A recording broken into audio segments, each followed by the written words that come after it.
Hi students, അപ്പോൾ നമ്മൾ atoms and ന്യൂക്ലി എന്ന് പറയുന്ന ചാപ്റ്ററിലെ ഇമ്പോർട്ടൻ്റ് ആയിട്ടുള്ള കുറച്ച് കാര്യങ്ങൾ ഡിസ്കസ് ചെയ്യാനായിട്ടാണ് വന്നിരിക്കുന്നത്. അപ്പോൾ ആറ്റംസ് എന്ന് പറയുന്ന ചാപ്റ്ററിൽ നമ്മൾ എന്തൊക്കെയാണ് മെയിനായിട്ട് നോക്കേണ്ട കാര്യങ്ങൾ, അതിൽ നമ്മൾ ഏറ്റവും ആദ്യം നോക്കേണ്ട കാര്യം എന്ന് പറയുന്നത് ഡിസ്റ്റൻസ് ഓഫ് ക്ലോസസ്റ്റ് അപ്രോച്ച് എന്ന് പറയും.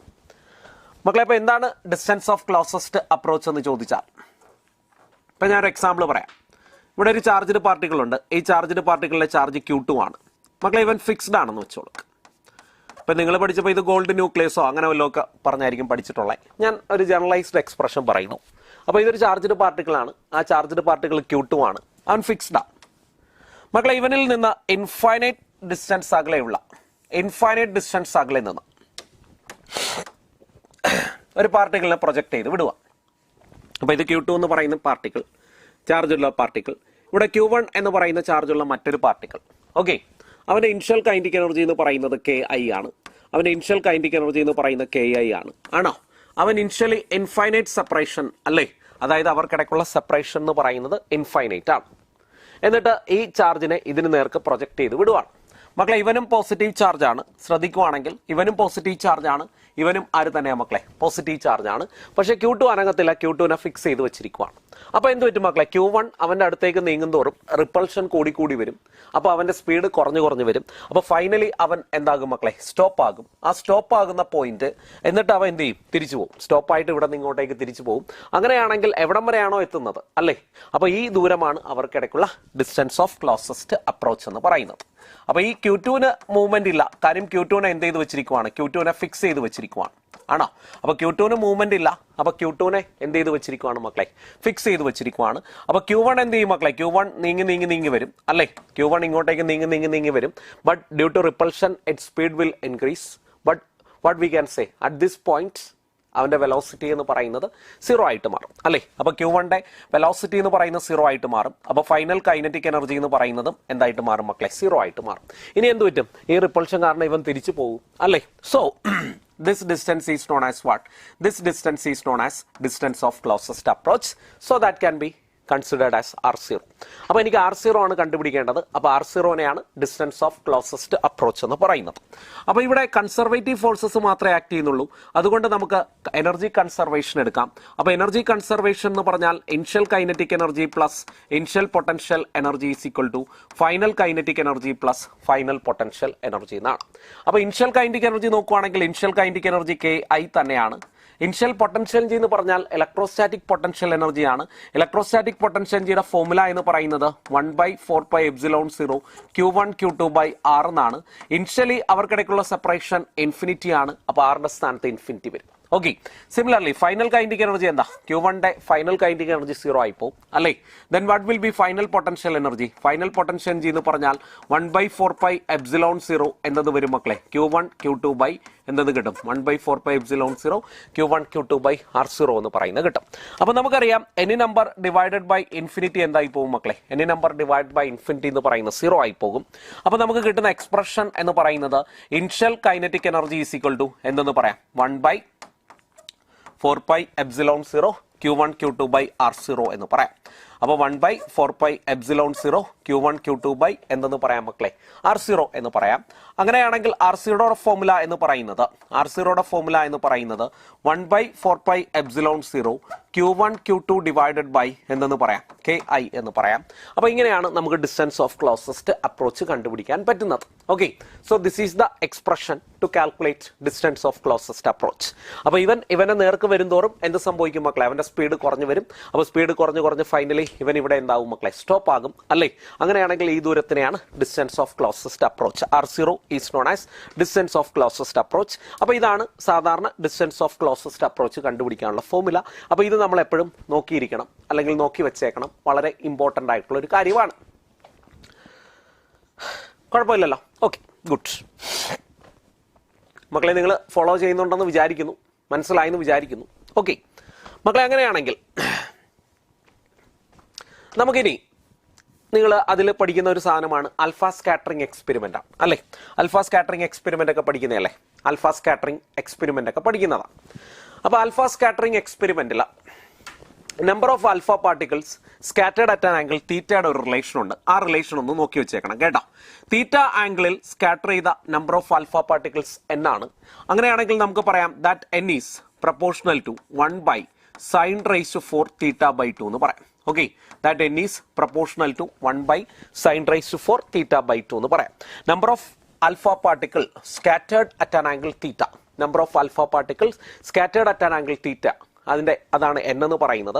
അപ്പോൾ നമുക്ക് പറയാം n ഈസ് പ്രപ്പോർഷണൽ ടു എന്തെന്ന് പറയാം മക്കളെ. So what we can say n is proportional to 1 sin raised to 4 theta by 2 എന്ന് പറയാം.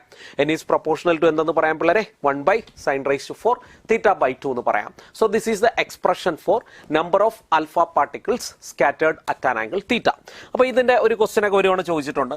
പറയല്ലേ 90 ഡിഗ്രിയിൽ സ്കാറ്റർ ചെയ്ത നമ്പർ ഓഫ് പാർട്ടിക്കിൾസ് എന്ന് പറയുന്നത് ഒരു ഞാൻ കറക്റ്റായിട്ട് ഓർക്കുന്നില്ല, 36 ആണ്.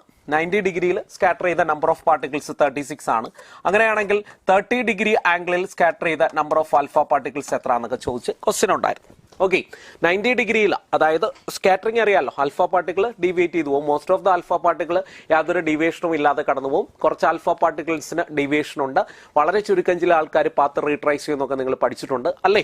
അപ്പോൾ അതിൽ ചില ആൽഫ പാർട്ടിക്കിളിന് 90 ഡിഗ്രി ഡീവിയേഷൻ സംഭവിക്കുന്നുണ്ട്. അങ്ങനെയുള്ള ആൽഫ പാർട്ടിക്കിളിന്റെ എണ്ണം 36 ആണ്. അങ്ങനെയാണെങ്കിൽ 30 ഡിഗ്രി ഡീവിയേഷൻ വന്ന നമ്പർ ഓഫ് ആൽഫ പാർട്ടിക്കിൾസ് എത്രയാണെന്ന് ചോദിക്കും. അപ്പൊ നമുക്ക് എന്ത് പറയാം മക്കളെ, n1/n2 എന്ന് പറയുന്നത് എന്തെന്ന് പറയാം മക്കളെ. അപ്പൊ n1/n2 എന്ന് പറഞ്ഞാൽ 1 sin raised to 4 theta 1/2 1 sin raised to 4 theta 2/2 എന്ന് അല്ലേ. സോ ഇതിനെ ഒന്നുകൂടെ അറേഞ്ച് ചെയ്താൽ sin raised to 4 theta 2/2 sin raised to 4 theta 2/2 by sin raised to 4 theta 1/2 എന്ന് വരും.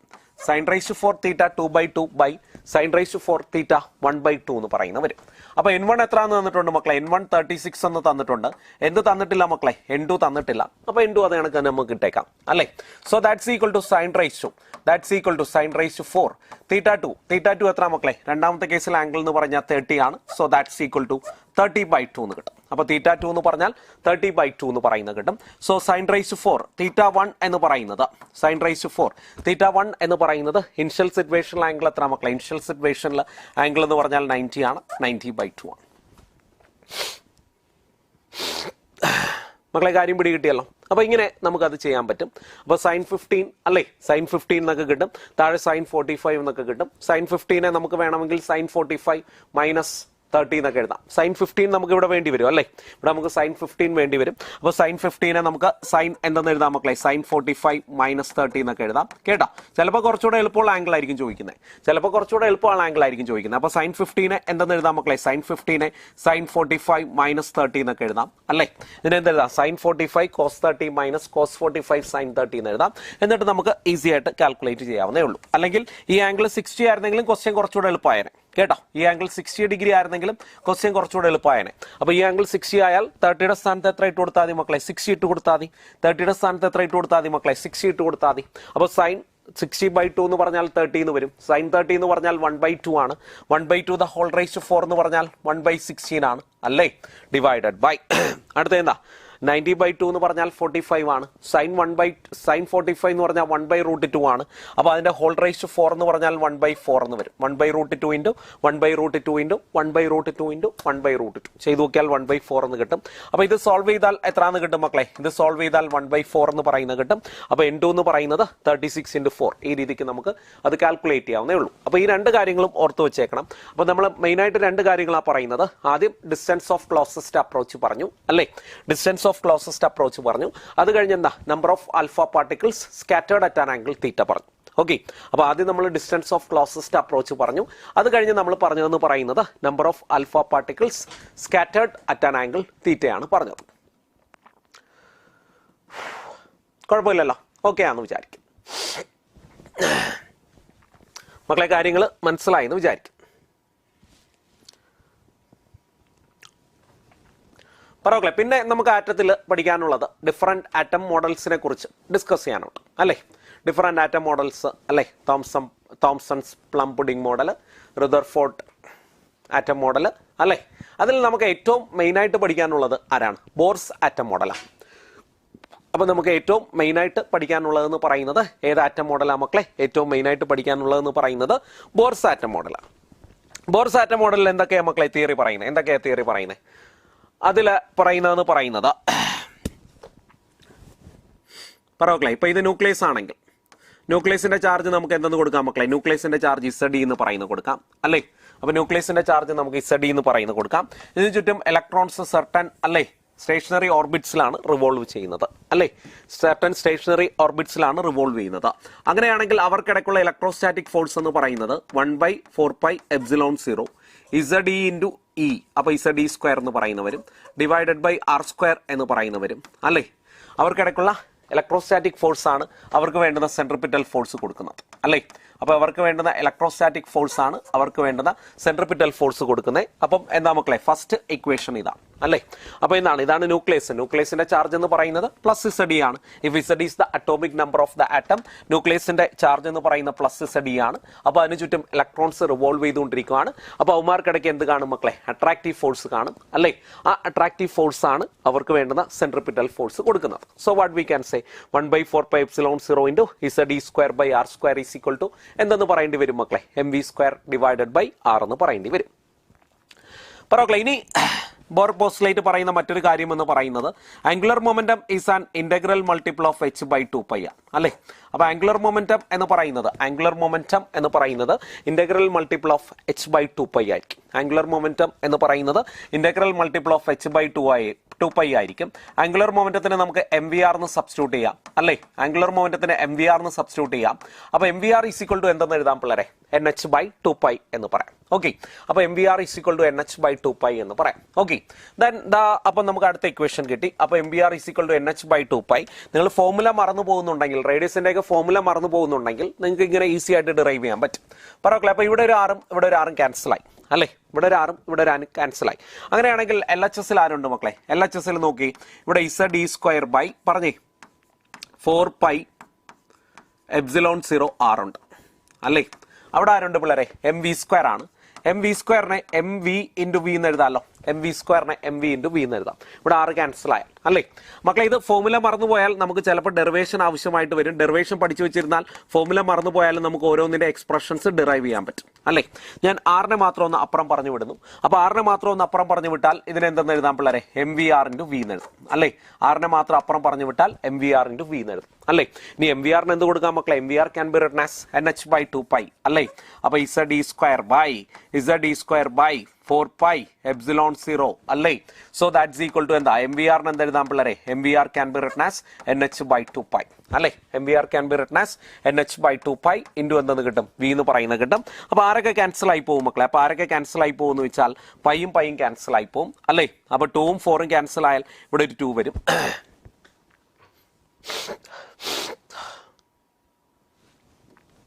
അങ്ങനെയാണെങ്കിൽ നമുക്ക് വിയുടെ എക്സ്പ്രഷൻ ഈസി ആയിട്ട് കിട്ടും. പറമക്കളെ, അങ്ങനെയാണെങ്കിൽ നമുക്ക് വിയുടെ എക്സ്പ്രഷൻ ഈസി ആയിട്ട് കിട്ടും അല്ലേ? അപ്പൊ വിയുടെ എക്സ്പ്രഷൻ എന്ന് പറയുന്നത് എന്താ മക്കളെ? വിയുടെ എക്സ്പ്രഷൻ എന്ന് പറയുന്നത് ZE സ്ക്വയർ ഡിവൈഡഡ് ബൈ, വിയുടെ എക്സ്പ്രഷൻ എന്ന് പറയുന്നത് ZE സ്ക്വയർ ബൈ പറഞ്ഞേ 2ε0 NH എന്ന് പറയുന്നത് കിട്ടും. 2ε0 NH എന്ന് പറയുന്നത് കിട്ടും അല്ലേ? ZE സ്ക്വയർ ബൈ 2ε0 NH എന്ന് പറയുന്നത് കിട്ടും. അപ്പൊ ഒന്നുകൂടെ അറേഞ്ച് ചെയ്യുവാണെങ്കിൽ വിയുടെ എക്സ്പ്രഷൻ എന്ന് പറഞ്ഞാൽ E square by 2ε0 H, E square by 2ε0 h into z by n എന്ന് കിട്ടും. So this is the expression for velocity. Okay, അപ്പോൾ this is the expression for എന്താ മക്കളെ? This is the expression for velocity. അപ്പോൾ ഓർത്ത് വെച്ചേക്കാം, this is the expression for velocity. എടാ കേട്ടാ, this is the expression for what? This is the expression for velocity. അപ്പോൾ ഈ വെലോസിറ്റി സബ്സ്റ്റിറ്റ്യൂട്ട് ചെയ്താൽ നമുക്ക് എന്ത് കിട്ടും മക്കളെ? റേഡിയസ് കിട്ടും. So r is equal to എന്താ മക്കളെ? r is equal to nh by 2πmv എന്ന് കിട്ടും അല്ലേ? r is equal to nh by 2πmv എന്ന് കിട്ടും അല്ലേ? mv എന്ന് പറയുന്നത് കിട്ടും. എന്നിട്ട് എന്ത് സബ്സ്റ്റിറ്റ്യൂട്ട് ചെയ്താൽ മതി? വിക്ക് സബ്സ്റ്റിറ്റ്യൂട്ട് ചെയ്താൽ മതി. So r is equal to പറഞ്ഞേ, r is equal to nh by 2πm into അല്ലേ? ബാക്കി ആരാ കിടക്കുന്നത്? 1/v എന്നാ കിടക്കുന്നത്. അപ്പൊ v എന്ന് പറയുന്നത് ഇതാണ്. അപ്പൊ 1/v എന്ന് പറയുന്നത് 2ε0 h into n by e square z എന്നാ കിടക്കുന്നത്.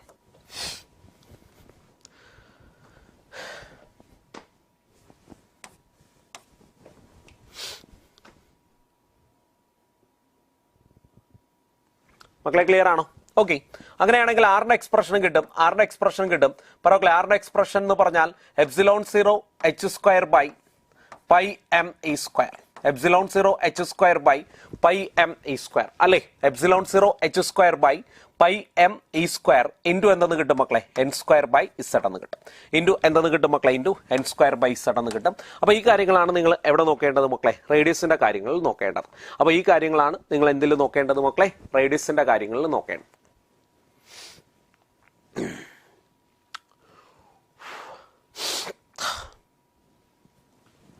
മക്കളെ മനസ്സിലായോ? അപ്പോൾ ഈ കാര്യങ്ങളാണ് നമ്മൾ മെയിൻ ആയിട്ടും എവിടെ നോക്കേണ്ടത് മക്കളെ? Radius epsilon 0 h square by pi M E square into n square by z അല്ലേ?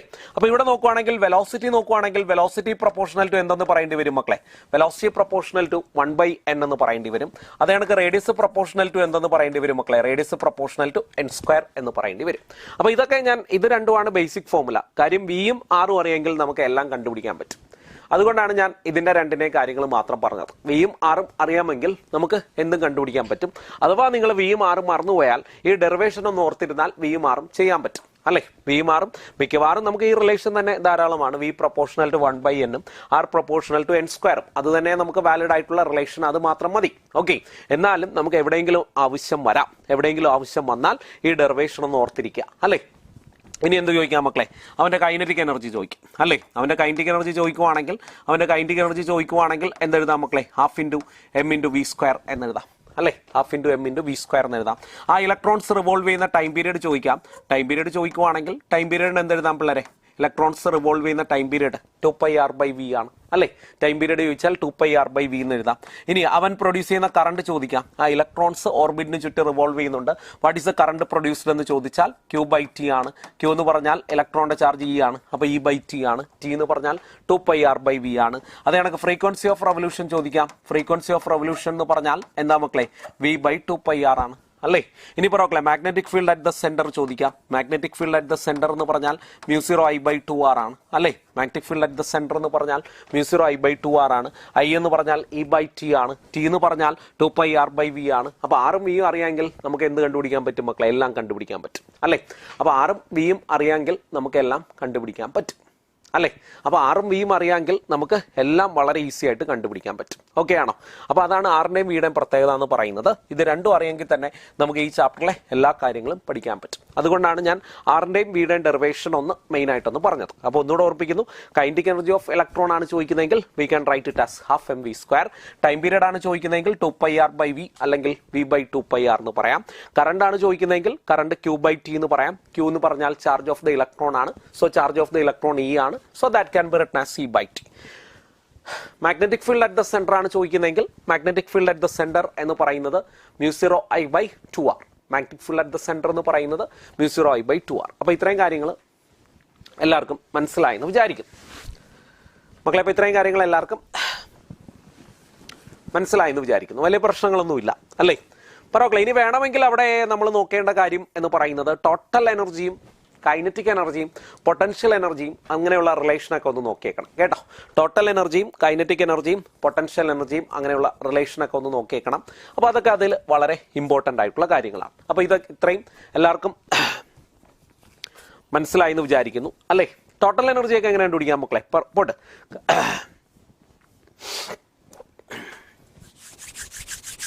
അപ്പോൾ മനസ്സിലായല്ലോ. ഓക്കെ, പൊട്ടൻഷ്യൽ എനർജി എങ്ങനെ കണ്ടുപിടിക്കാം പിള്ളേരെ? പൊട്ടൻഷ്യൽ എനർജി എന്ന് പറയുന്നത് 1/4πε0 Q1 Q2/r ആണ്. Q1 എന്ന് പറഞ്ഞാൽ ന്യൂക്ലിയസിന്റെ ചാർജ് ആണ് Zd. Q2 എന്ന് പറഞ്ഞാൽ ഇലക്ട്രോണിന്റെ ചാർജ് ആണ്. ഇവിടെ -c എടുക്കണം അല്ലേ? ഡിവൈഡഡ് ബൈ എന്തെന്ന് വരും പിള്ളേരെ? ഡിവൈഡഡ് ബൈ റേഡിയസ് എന്ന് പറയുന്നത് വരും അല്ലേ? അപ്പോൾ പൊട്ടൻഷ്യൽ നോക്കുവാണെങ്കിൽ പൊട്ടൻഷ്യൽ എനർജി എന്ന് പറയുന്നത് -ZE² എന്തെന്ന് വരും പിള്ളേരെ? 4πε0r എന്ന് പറയുന്നത്.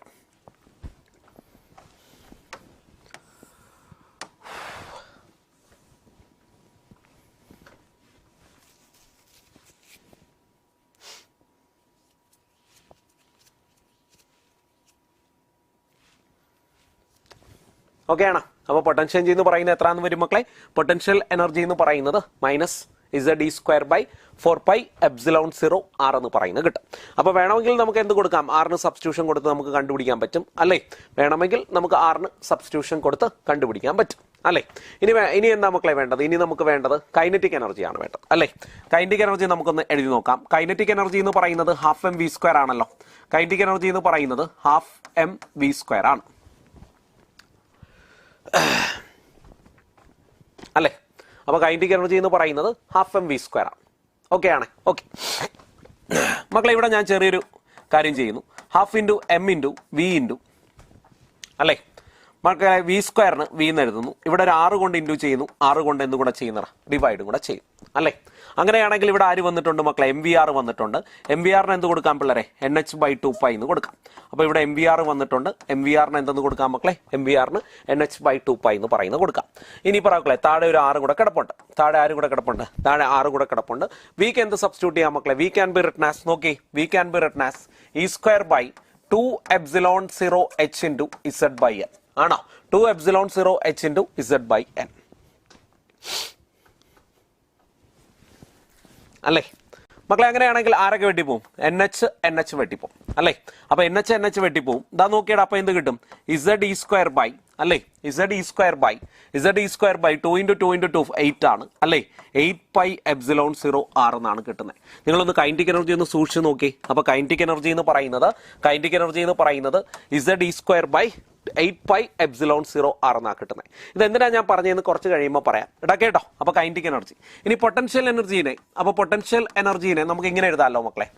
-2Z E square by potential എനർജീനെ -2Z E square by 8π epsilon 0 r എന്ന് എഴുതുന്നതുകൊണ്ട് തെറ്റില്ലല്ലോ. കാര്യം എന്താ?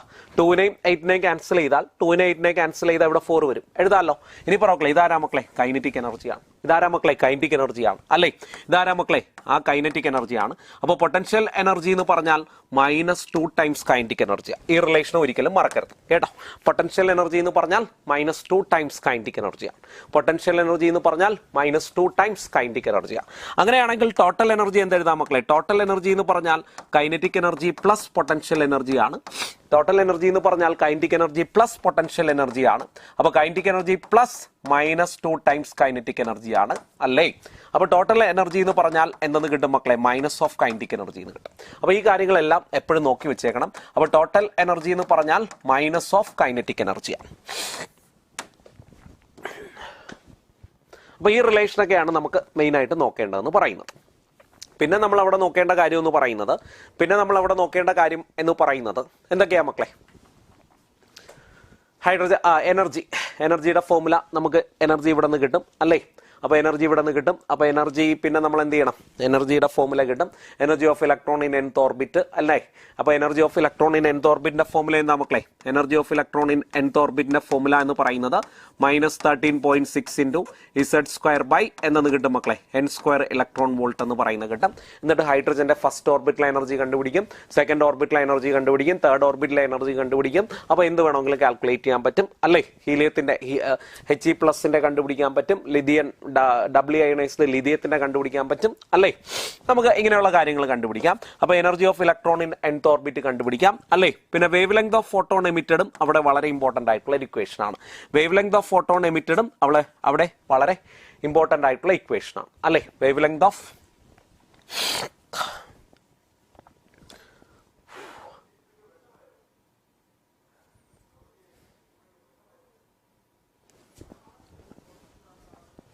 മക്കളെ മനസ്സിലായല്ലോ. അപ്പോൾ വേവ് ലെങ്ത് ഓഫ് ഇലക്ട്രോൺസ് എമിറ്റഡും വളരെ ഇമ്പോർട്ടന്റ് ആയിട്ടുള്ള ഇക്വേഷൻ ആണ്. അപ്പോൾ എന്താ മക്കളെ? Z square into R into എന്നു കിട്ടും മക്കളെ? Z square into R into 1/. അപ്പോൾ എന്താണ് എനർജി എവിടെ നിന്നാണ് ചാടുന്നത്? ഇനിഷ്യൽ എനർജി എന്ന് പറയുന്നത് -13.6 ഇൻറ്റു Z സ്ക്വയർ ബൈ എന്തെന്ന് കൊടുക്കാം മക്കളെ?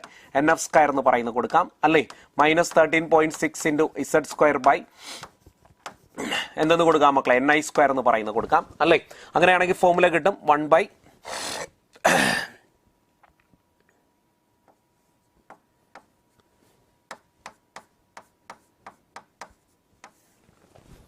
ഓക്കെ, അപ്പം ലാംഡയുടെ ഇക്വേഷൻസും നമുക്ക് ഇത് കണക്ക് ഡിറൈവ് ചെയ്തെടുക്കാൻ പറ്റും. ഓക്കെ, അപ്പോൾ ടോയിൽ നിന്ന് 1ലേക്ക് ചാടിയാൽ ടോയിൽ നിന്ന് 1ലേക്കാണ് ചാടുന്നതെന്ന് പറഞ്ഞാൽ ടോയിൽ നിന്ന് 1ലേക്കാണ് ചാടുന്നതെന്ന് പറഞ്ഞാൽ ആലോചിച്ചോണം. ടോയിൽ നിന്ന് 1ലേക്കാണ് ചാടുന്നതെന്ന് പറഞ്ഞാൽ NF എന്തായിട്ട് എടുക്കണം മക്കളെ? 1 ആയിട്ട് എടുക്കണം. NI എത്ര ആയിട്ട് എടുക്കണം മക്കളെ? 2 ആയിട്ട് എടുക്കണം. So what is the wave length of photon emitted എന്ന് പറയുന്ന ചോദിച്ചാൽ 1/λ is equal to Z² R into 1/NF² minus 1/NI² എന്നാണ് അല്ലേ? അപ്പോൾ ടോയിൽ നിന്ന് 1ലേക്ക് ചാടുവാണെങ്കിൽ NI എന്ന് പറയുന്ന 2 ആണ്, അതേ കണക്ക് NF എന്ന് പറയുന്ന 1 ആണ്. ഓക്കെ, അപ്പം അതേ കണക്ക് നിങ്ങൾ എന്ത് പഠിച്ചിട്ടുണ്ട്? ലൈമാൻ സീരീസ് പഠിച്ചിട്ടുണ്ട് അല്ലേ? ലൈമാൻ, ബാമർ, പാഷൻ അല്ലേ? അങ്ങനെയുള്ള കാര്യങ്ങളും പഠിച്ചിട്ടുണ്ട്. അപ്പോൾ ഇത്രയും കാര്യങ്ങളൊക്കെ എല്ലാവർക്കും ഓർമ്മയുണ്ടെന്ന് വിചാരിക്കുന്നു. അപ്പോൾ ഇത്രയും കാര്യങ്ങളാണ് നമ്മൾ ആറ്റംസ് ആൻഡ് ന്യൂക്ലിയയിൽ അല്ലെങ്കിൽ ആറ്റംസിൽ മെയിനായിട്ട് നോക്കേണ്ട കാര്യങ്ങൾ എന്ന് പറയുന്നത്. ഓക്കെ മക്കളെ, ഞാൻ കുറച്ച് ക്വസ്റ്റ്യൻസ് എടുത്ത് വെച്ചിട്ടുണ്ട്. ഞാൻ ക്വസ്റ്റ്യൻസ് ഒന്നും ഫുള്ളായിട്ടൊന്നും ചെയ്യുന്നില്ല കേട്ടോ. ക്വസ്റ്റ്യൻസ് ഒന്നും ഫുള്ളായിട്ടൊന്നും ചെയ്യുന്നില്ല, ജസ്റ്റ് അതിൻ്റെ ഒരു ബേസിക് ഐഡിയ പറഞ്ഞു പോവുകയാണ്. മക്കളെ, നമുക്ക് ജസ്റ്റ് ഒരു ക്വസ്റ്റ്യൻ വായിക്കാം. ക്വസ്റ്റ്യൻ നിങ്ങൾക്ക് കാണാൻ പറ്റുന്നുണ്ടെന്ന് വിചാരിക്കുന്നു. According to the Bohr theory, the momentum of an electron revolving in second orbit of hydrogen atom. മക്കളെ, momentum എന്ന് പറയുന്നത് ആരാടാ? ആംഗുലർ മൊമെന്റം ആണ്. According to Bohr's theory the momentum എന്ന് പറയുന്നത് ആംഗുലർ മൊമെന്റം ആണ് അല്ലേ? അപ്പോൾ what is the formula to find the angular momentum according to Bohr's theory? Bohr's theory അനുസരിച്ച് angular momentum is an integral multiple of h/2π ആണ്. So L can be written as nh/2π അല്ലേ? Revolving in ഏത് ഓർബിറ്റാ പിള്ളേരെ? Orbito second orbit ആണ് അല്ലേ? Revolving in second orbit ആണ്. അപ്പോൾ എന്നിന്റെ സ്ഥാനത്ത് എത്ര ഇട്ട് കൊടുക്കണം മക്കളെ? എന്നിന്റെ സ്ഥാനത്ത് 2 എന്ന് ഇട്ട് കൊടുക്കണം. അപ്പോൾ 2 into h/2π എന്ന് പറയുന്നത് കിട്ടും അല്ലേ? So the answer will be what? h/π അല്ലേ? So the answer will be what?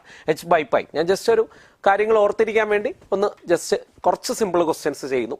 Okay, പറയല്ലേ? അപ്പൊ ഇവിടെ ശ്രദ്ധിച്ചോണം, മൊമെന്റ് ഓഫ് മൊമെന്റം എന്ന് പറയുന്നത് ആരെ ഉദ്ദേശിച്ചാണ് മക്കളെ? മൊമെന്റ് ഓഫ് മൊമെന്റം എന്ന് പറയുന്നത് ആരെ ഉദ്ദേശിച്ചാണ്? ആംഗുലർ മൊമെന്റത്തെ ഉദ്ദേശിച്ചാണ്. അപ്പൊ ബോർ തിയറി അനുസരിച്ച് angular momentum is an integral multiple of h/2π ആണ്.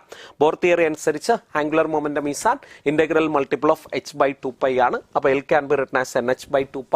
അവർ ഏത് ഓർബിറ്റിലെ കാര്യമാണ് ചോദിച്ചിരിക്കുന്നത്? സെക്കൻഡ് ഓർബിറ്റിലെ കാര്യമാണ് ചോദിച്ചിരിക്കുന്നത്. So that can be written as 2 into h/2π എന്ന് വരാം. അപ്പോൾ L is equal to എത്രയാണെന്ന് കിട്ടും മക്കളെ? L can be written as h/π.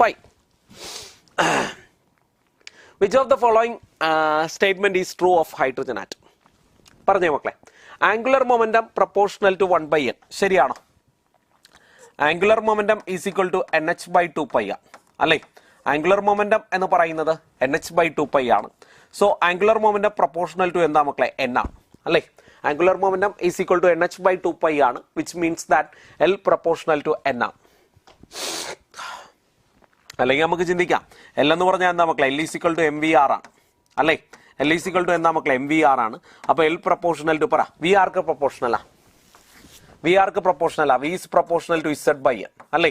V ആർക്ക് പ്രൊപ്പോർഷണലാ? V is proportional to Z/n അല്ലേ? R ആർക്ക് പ്രൊപ്പോർഷണലാ മാർക്ക്? R proportional to n²/z. Z ഇവിടെ എടുക്കേണ്ട കാര്യമില്ല, കാര്യം ഹൈഡ്രജൻ ആറ്റം ആണ്. ഹൈഡ്രജൻ ആറ്റം ആയതുകൊണ്ട് Z 1 ആണ്. അപ്പോൾ V പ്രൊപ്പോർഷണൽ ടു എന്താ മക്കളെ? V പ്രൊപ്പോർഷണൽ ടു നമ്മൾ പഠിപ്പിച്ചതാണ്. V പ്രൊപ്പോർഷണൽ ടു 1/n ആണ്.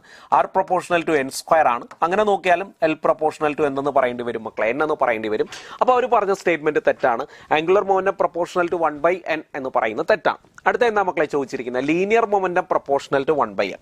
ലീനിയർ മൊമെന്റം എന്ന് പറയുന്നത് mv ആണ് അല്ലേ? മാസ് കോൺസ്റ്റന്റ് ആണ്. അപ്പോൾ linear momentum proportional to v ആണ്. v പ്രൊപ്പോർഷണൽ ടു 1/n ആണ്. അപ്പോൾ p പ്രൊപ്പോർഷണൽ ടു 1/n എന്ന് പറയാം. അപ്പോൾ p പ്രൊപ്പോർഷണൽ ടു 1/n എന്ന് പറയാം അല്ലേ? അടുത്ത എന്താ മക്കളെ? റേഡിയസ് പ്രൊപ്പോർഷണൽ ടു 1/n അല്ല, നമുക്ക് ഡെഫിനറ്റ് ആയിട്ട് അറിയാം. റേഡിയസ് പ്രൊപ്പോർഷണൽ ടു എന്താ മക്കളെ? റേഡിയസ് പ്രൊപ്പോർഷണൽ ടു n² ആണ്. റേഡിയസ് പ്രൊപ്പോർഷണൽ ടു എന്താ മക്കളെ? റേഡിയസ് പ്രൊപ്പോർഷണൽ ടു n² ആണ് അല്ലേ? അടുത്ത എന്താ? എനർജി എന്ന് പറഞ്ഞാൽ എന്താ? ടോട്ടൽ എനർജിയാണ് ഉദ്ദേശിക്കുന്നത് അല്ലേ? ടോട്ടൽ എനർജിയാണ് ഉദ്ദേശിക്കുന്നത്. ടോട്ടൽ എനർജി നിങ്ങളൊന്ന് ആലോചിച്ചാൽ മതി. ടോട്ടൽ എനർജി എന്ന് പറഞ്ഞത് മൈനസ് കൈനറ്റിക് എനർജിയാണ് അല്ലേ? So that's equal to minus ½ mv² ആണ്. അപ്പോൾ total energy proportional to v² എന്ന് പറയാം. v പ്രൊപ്പോർഷണൽ ടു 1/n ആണ്. അപ്പോൾ v² പ്രൊപ്പോർഷണൽ ടു 1/n² ആണ്. അപ്പോൾ total energy proportional to 1/n² ആണ്. അപ്പോൾ ഇതിൽ കറക്റ്റ് ആയിട്ടുള്ള ഒറ്റ സ്റ്റേറ്റ്മെന്റേ ഉള്ളൂ. Linear momentum proportional to 1/n എന്ന് പറയുന്ന സ്റ്റേറ്റ്മെന്റ് മാത്രമേ കറക്റ്റ് സ്റ്റേറ്റ്മെന്റ് ആയിട്ടുള്ളൂ അല്ലേ? Linear momentum proportional to 1/n എന്ന് പറയുന്ന സ്റ്റേറ്റ്മെന്റ് മാത്രമേ കറക്റ്റ് സ്റ്റേറ്റ്മെന്റ് ആയിട്ടുള്ളൂ. അടുത്ത ക്വസ്റ്റ്യൻ എന്ന് പറഞ്ഞാൽ നോക്കിയേ മക്കളെ, radius of electrons second stationary orbit in Bohr atom is r. The radius of third orbit അല്ലേ? പറയല്ലേ? അപ്പോൾ അവർ പറഞ്ഞിട്ടുണ്ട് ഒരു ആറ്റത്തിലെ സെക്കൻഡ് ഓർബിറ്റിന്റെ റേഡിയസ് r ആണ് അല്ലേ? ഏതോ ഒരു ബോർ ആറ്റത്തിന്റെ സെക്കൻഡ് ഓർബിറ്റിലെ റേഡിയസ് എത്ര പിള്ളേരെ? സെക്കൻഡ് ഓർബിറ്റിന്റെ റേഡിയസ് എന്ന് പറയുന്നത് 6 ആണ്. സെക്കൻഡ് ഓർബിറ്റിന്റെ റേഡിയസ് എന്ന് പറയുന്ന 6 ആണ്. അങ്ങനെയാണെങ്കിൽ അവർ ചോദിച്ചിരിക്കുന്ന അങ്ങനെയാണെങ്കിൽ അവന്റെ തേർഡ് ഓർബിറ്റിലെ റേഡിയസ് എത്ര എന്നാണ് ചോദിച്ചിരിക്കുന്നത്. അപ്പൊ അവന്റെ സെക്കൻഡ് ഓർബിറ്റിന്റെ റേഡിയസ് എന്ന് പറയുന്ന 6 ആണ്. അങ്ങനെയാണെങ്കിൽ അവന്റെ തേർഡ് ഓർബിറ്റിന്റെ റേഡിയസ് എത്ര എന്നാണ് ചോദിച്ചിരിക്കുന്നത്. The radius of electron's second stationary orbit in Bohr atom is r. The radius of third orbit will be എന്നാണ് ചോദിച്ചിരിക്കുന്നത്. പറയല്ലേ, നമുക്കറിയാം റേഡിയസ് പ്രൊപ്പോർഷണൽ ടു എന്താ മക്കളെ? Radius proportional to n square ആണ് അല്ലേ? അപ്പൊ റേഡിയസ് പ്രൊപ്പോർഷണൽ ടു എന്താ മക്കളെ? n സ്ക്വയർ ആണ് അല്ലേ? അങ്ങനെയാണെങ്കിൽ നമുക്ക് പറയാം r1/r2 is equal to r1/r2 is equal to n1/n2 the whole square എന്ന് പറയാം. r1/r2 is equal to n1/n2 the whole square എന്ന് പറയാം. ഫസ്റ്റ് ഓർബിറ്റിൽ അല്ല, സെക്കൻഡ് ഓർബിറ്റിൽ. അപ്പൊ ഇനിഷ്യലി റേഡിയസ് 6 ആണ് അല്ലേ? മറ്റവിടുത്തെ റേഡിയസ് അറിയത്തില്ല, r' എന്ന് കൊടുക്കാം. ആദ്യത്തെ ഓർബിറ്റ് എത്ര മക്കളെ? സെക്കൻഡ് ഓർബിറ്റിലെ കാര്യമാണ്. നമുക്ക് വേണ്ടത് തേർഡ് ഓർബിറ്റിലാണ് വേണ്ടത് അല്ലേ? ദ ഹോൾ സ്ക്വയർ എന്ന് പറയുന്ന വരും. ഓക്കെ, അങ്ങനെയാണെങ്കിൽ നമുക്ക് എന്ത് പറയാം മക്കളെ? r/r' ഈസ് ഈക്വൽ ടു എന്തെന്ന് പറയാം? r/r' ഈസ് ഈക്വൽ ടു 4/9 എന്ന് പറയാം. അങ്ങനെയാണെങ്കിൽ r' നമുക്ക് കണ്ടുപിടിക്കാം. r' എന്ന് പറയുന്നത് 9r/4 എന്ന് കിട്ടും അല്ലേ? അപ്പൊ r' നമുക്ക് കണ്ടുപിടിക്കാം. r' എന്ന് പറയുന്നത് 9r/4 എന്ന് കിട്ടും. അപ്പൊ ഇവിടെ നമ്മൾ ഓർത്തു വെക്കേണ്ട ഫോർമുല എന്ന് പറയുന്നത് എന്താ മക്കളെ? Radius of the orbit proportional to എന്താ പിള്ളേരെ? n square. നമ്മൾ ഓർത്തു വെക്കേണ്ട ഫോർമുല എന്ന് പറയുന്നത് radius of the orbit proportional to n square എന്ന് പറയുന്ന കാര്യമാണ് അവിടെയും നമ്മൾ ഓർത്തു വെക്കേണ്ടത് അല്ലേ? Radius of the orbit proportional to n square എന്ന് പറയുന്ന കാര്യമാണ് അവിടെയും നമ്മൾ ഓർത്തു വെക്കേണ്ടത്. മക്കളെ, ഇതെല്ലാം നിങ്ങൾക്ക് ആ തിയറി മനസ്സിലാക്കാൻ വേണ്ടിയിട്ട് ചെയ്യുന്ന ക്വസ്റ്റ്യൻസ് ആണ്. ഇതെല്ലാം അതേപടി ചോദിക്കുമെന്നല്ല. ഓക്കെ, ഇത് ചോദിക്കത്തില്ലെന്നും പറയാൻ പറ്റത്തില്ല. ഓക്കെ, അപ്പൊ ഈ ഒരു ലെവൽ ക്വസ്റ്റ്യൻസും കുറച്ചുകൂടെ ടഫായിട്ടുള്ള ക്വസ്റ്റ്യൻസും ഒക്കെ ചെയ്ത് പഠിക്കുക കേട്ടോ. അപ്പൊ ഞാൻ ജസ്റ്റ് കാര്യങ്ങൾ പറഞ്ഞു എന്നേ ഉള്ളൂ. അടുത്തതായിട്ട്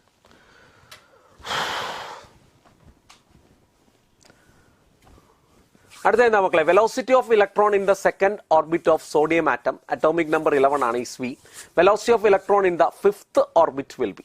velocity of electron in the second orbit of sodium atom is v. അങ്ങനെയാണെങ്കിൽ velocity of electron in its fifth orbit will be അല്ലേ? അപ്പൊ വെലോസിറ്റി പ്രൊപ്പോർഷണൽ ടു എന്താ പിള്ളേരെ? വെലോസിറ്റി പ്രൊപ്പോർഷണൽ ടു 1/n ആണ് അല്ലേ? വെലോസിറ്റി പ്രൊപ്പോർഷണൽ ടു എന്താ പിള്ളേരെ? Velocity proportional to 1/n ആണ്. അങ്ങനെയാണെങ്കിൽ v1/v2 ഈസ് ഈക്വൽ ടു എന്തെന്ന് പറയാം പിള്ളേരെ? n2/n1 എന്ന് പറയാം അല്ലേ മക്കളെ? അപ്പൊ v പ്രൊപ്പോർഷണൽ ടു 1/n ആണ്. അങ്ങനെയാണെങ്കിൽ നമുക്ക് ഡെഫിനറ്റ്ലി പറയാം v1/v2 is equal to n2/n1 എന്ന് പറയാം. ഇനി പറയാം ഇനിഷ്യലി വെലോസിറ്റി എത്ര മക്കളെ? ഇനിഷ്യലി വെലോസിറ്റി എന്ന് പറയുന്ന v ആണ് അല്ലേ? ഇനിഷ്യലി വെലോസിറ്റി സെക്കൻഡ് ഓർബിറ്റിലാണ് v അല്ലേ? അപ്പൊ v1 എന്ന് പറയുന്ന v ആണ്. നമുക്ക് വേറെ 11th ഓർബിറ്റിലെ ഏത് ഓർബിറ്റിലാണ് വേണ്ടത്? 5th ഓർബിറ്റിലാണ് വേണ്ടത് അല്ലേ? അപ്പൊ n2 എന്ന് പറയുന്നത് എന്താ മക്കളെ? 5th ഓർബിറ്റിലാണ് വേണ്ടത്. n1 എന്ന് പറഞ്ഞാൽ ഏതാ മക്കളെ? ഇനിഷ്യലി ഉള്ളത് സെക്കൻഡ് ഓർബിറ്റ് ആണ്. അപ്പൊ അവിടെ നമുക്ക് എന്ത് കണ്ടുപിടിക്കാം മക്കളെ? v' കണ്ടുപിടിക്കാം. അപ്പൊ v' എന്ന് പറയുന്നത് 2v/5 എന്ന് കിട്ടും.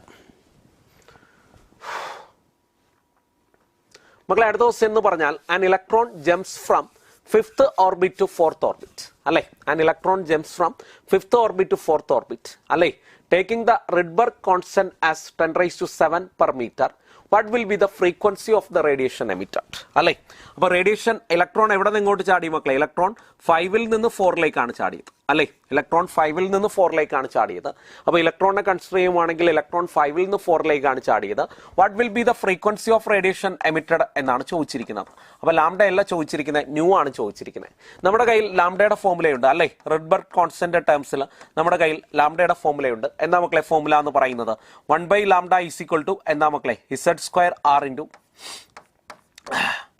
1/nf² മൈനസ് 1/ni² അല്ലേ? 1/nf² മൈനസ് 1/ni² എന്നാണ് അല്ലേ? അപ്പൊ 1/λ ഈസ് ഈക്വൽ ടു ഏതാറ്റമാ മക്കളെ? ഹൈഡ്രജൻ ആറ്റം ആണ്. ഹൈഡ്രജൻ ആറ്റം ആയതുകൊണ്ട് തന്നെ z എന്തായി പോവും? 1 ആയി പോവും. r എത്ര എന്ന് പറഞ്ഞിട്ടുണ്ട്? r എന്ന് പറഞ്ഞാൽ 10⁷ per meter എന്ന് പറഞ്ഞിട്ടുണ്ട്. ഓക്കെ ആണോ? ഇനി 1/nf ഫൈനലി എങ്ങോട്ടാ ചാടിയത്? 4ലേക്കാ ചാടിയത്. അപ്പൊ 1/4². ഇനിഷ്യലി എവിടെന്നാ ചാടിയത്? 5ന്നാ ചാടിയത്. 1/5². ഓക്കെ ആണോ? അപ്പൊ ഇവിടെ നിന്ന് എന്ത് കിട്ടും മക്കളെ? ലാംഡ കിട്ടും. ഇനി ന്യൂ അല്ലേ വേണ്ടത്? ന്യൂ എങ്ങനെ കണ്ടുപിടിക്കാം? New is equal to c/λ ആണ് അല്ലേ?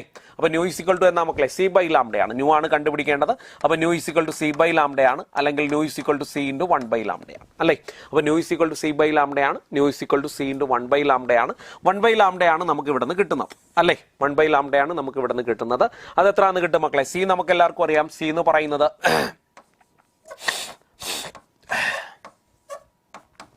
സി എന്ന് പറയുന്ന 3 × 10⁸ ആണ് അല്ലേ. 1 ലാംഡ എന്ന് പറഞ്ഞാൽ 1 × 10⁷ എന്ന് പറഞ്ഞാൽ 10⁷ ആണ് അല്ലേ. ദെൻ ഇത് ക്രോസ് ചെയ്താൽ 25 - 16 എന്ന് പറഞ്ഞാൽ 9 എന്ന് പറയുന്നത് കിട്ടും. 25 - 16 എന്ന് പറഞ്ഞാൽ 9 എന്ന് പറയുന്നത് കിട്ടും. 4² എന്ന് പറഞ്ഞാൽ 16 ആണ്. 5² എന്ന് പറഞ്ഞാൽ 25 ആണ്. അപ്പം നമുക്ക് ഇങ്ങനെ കാൽക്കുലേറ്റ് ചെയ്യാൻ പറ്റും. അപ്പോൾ ഞാൻ ജസ്റ്റ് ഒന്ന് പറഞ്ഞു എന്നേ ഉള്ളൂ. അപ്പോൾ കാര്യം പിടികിട്ടിയല്ലോ. അപ്പോൾ റെഡ്ബർഗ് കോൺസ്റ്റന്റ് അനുസരിച്ച് റെഡ്ബർഗ് കോൺസ്റ്റന്റിനെ ബേസ് ചെയ്ത് നമ്മൾ ഫോർമുല പഠിച്ചിട്ടുണ്ട്. 1 ലാംഡയുടെ ഫോർമുല പഠിച്ചിട്ടുണ്ട്. 1 ലാംഡയുടെ ഫോർമുല എന്ന് പറയുന്നത് Z² R × 1/NF² - 1/NI² എന്ന്. ഓക്കെ, അപ്പോൾ ഇതിൽ നിന്ന് നമുക്ക് ആ ക്വസ്റ്റ്യൻസ് ഒക്കെ ചെയ്യാൻ പറ്റും.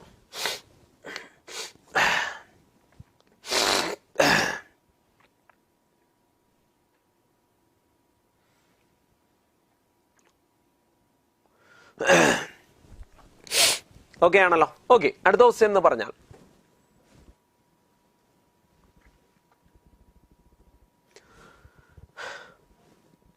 in the nth orbit the energy of an electron En is equal to -13.6 n² electron volt. The energy required to take the electron from first orbit to second orbit അല്ലേ. First ഓർബിറ്റിൽ നിന്ന് second ഓർബിറ്റിലേക്ക് കൊണ്ടുപോകണം. Energy required ആണ് ചോദിച്ചിരിക്കുന്നത്. അപ്പോൾ energy in first orbit എന്ന് പറഞ്ഞാൽ എത്രയാണെന്ന് വരും മക്കളെ? -13.6/1² ഇലക്ട്രോൺ വോൾട്ട് എന്ന് വരും. സോ ദാറ്റ്സ് ഈക്വൽ ടു എത്ര തന്നെയാണ് മക്കളെ? -13.6 ഇലക്ട്രോൺ വോൾട്ട് തന്നെയാണ്. അവനെ സെക്കൻഡ് ഓർബിറ്റിലേക്ക് കൊണ്ടുപോകണമെങ്കിൽ എനർജി റിക്വയർഡ് E2 ആണ് അല്ലേ. അവനെ സെക്കൻഡ് ഓർബിറ്റിലേക്ക് കൊണ്ടുപോകണമെങ്കിൽ എനർജി റിക്വയർഡ് E2 ആണ്. So that's equal to -13.6 × 2² electron volt ആണ്. So that's equal to -13.6/4 electron volt ആണ് അല്ലേ. So that's equal to -3.4 electron volt എന്ന് പറയുന്നത്. അപ്പൊ എന്താ മക്കളെ? ഫസ്റ്റ് ഓർബിറ്റിന്റെ എനർജി എന്ന് പറയുന്നത് -13.6 ഇലക്ട്രോൺ വോൾട്ട് ആണ്. സെക്കൻഡ് ഓർബിറ്റിന്റെ എനർജി എന്ന് പറയുന്നത് -3.4 ഇലക്ട്രോൺ വോൾട്ട് ആണ് അല്ലേ. അപ്പൊ ഇവിടെ ഇരിക്കുന്ന ഒരു ആറ്റത്തിനെ ഇങ്ങോട്ടേക്ക് എത്തിക്കണമെങ്കിൽ what is the energy required എന്ന് ചോദിച്ചാൽ -3.4 -13.6 എന്ന് പറയുന്ന വരും കേട്ടോ. സോ ദാറ്റ്സ് ഈക്വൽ ടു എത്രയാണ് കിട്ടും മക്കളെ? So that's equal to 10.2 electron volt എന്ന് കിട്ടും അല്ലേ. അപ്പൊ അവരെന്താ ചോദിച്ചിരിക്കുന്നത്? What is the energy required to take the electron from first orbit to second orbit എന്നാ ചോദിച്ചിരിക്കുന്നത്. ഫസ്റ്റ് ഓർബിറ്റിൽ നിന്ന് സെക്കൻഡ് ഓർബിറ്റിലേക്ക് എത്താൻ എടുക്കുന്ന എനർജി റിക്വയർഡ് ആണ് ചോദിച്ചിരിക്കുന്നത്. ഓക്കെ ആണല്ലോ.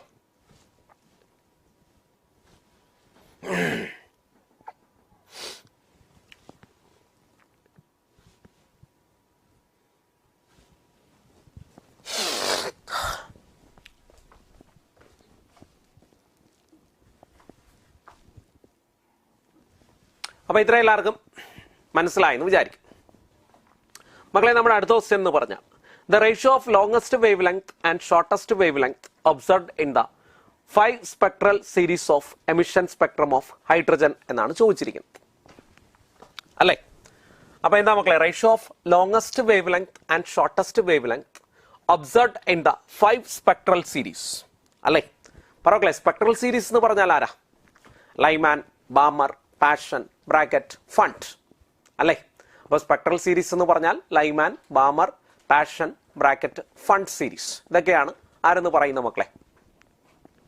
നമ്മുടെ 5 സ്പെക്ട്രൽ സീരീസ് എന്ന് പറയുന്നത്. അപ്പൊ എപ്പോഴും ആലോചിച്ച് വെച്ചേക്കുക, ലോങ്സ്റ്റ് വേവ് ലെങ്ത് അല്ലേ, longest wave length and shortest wave length observed in the 5 spectral series of emission spectrum എന്നാണ് ചോദിച്ചിരിക്കുന്നത് അല്ലേ.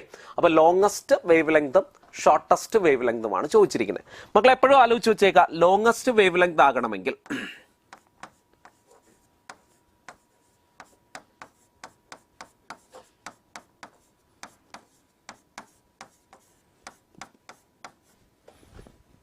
ലോങ്സ്റ്റ് വേവ് ലെങ്ത് ആകണമെങ്കിൽ എനർജി എന്തായിരിക്കണം മക്കളെ?